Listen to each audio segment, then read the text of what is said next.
Kody Brown stared at his reflection, the toothbrush dangling from his lips, and blinked. He hardly recognized the man staring back at him. Gone were the wisps of unkempt salt and pepper. In their place, a precise fade and sculpted beard. The transformation was sharp, almost surgical.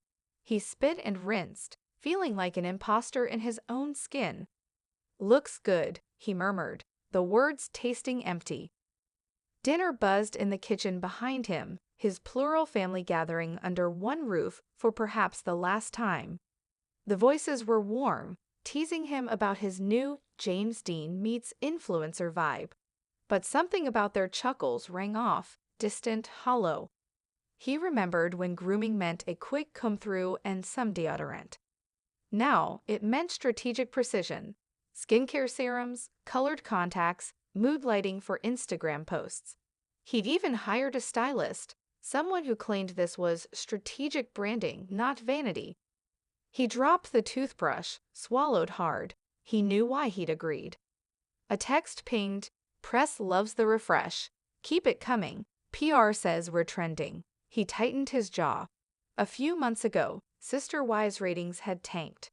Viewers complained about stale group dynamics, repetitive format.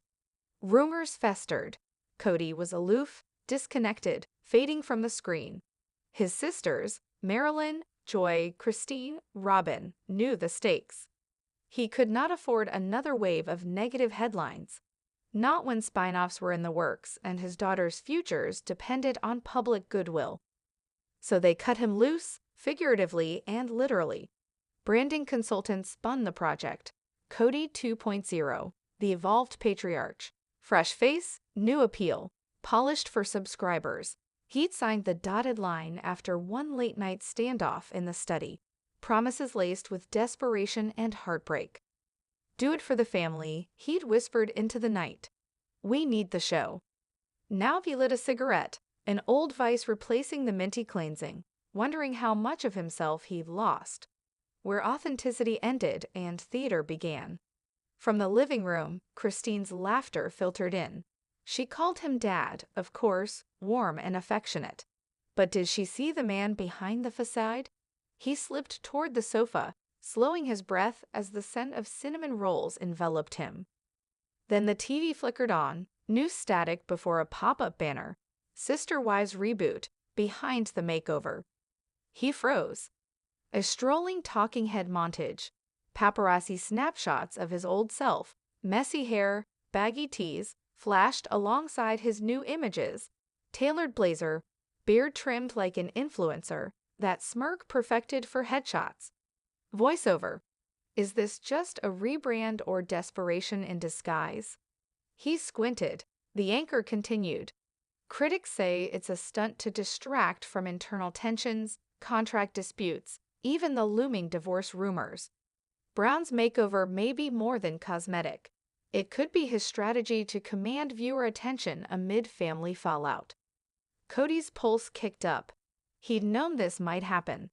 Press kits leaked. Rumors circulated about legal battles among his wives.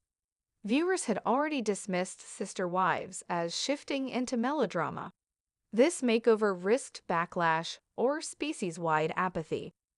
The next segment hit him like a punch. Rapid-fire speculation. Has Kody staged a new image to distract from the collapse of plural marriage? Is this the beginning of a solo career, or is it all orchestrated for ratings and his daughters? It got personal.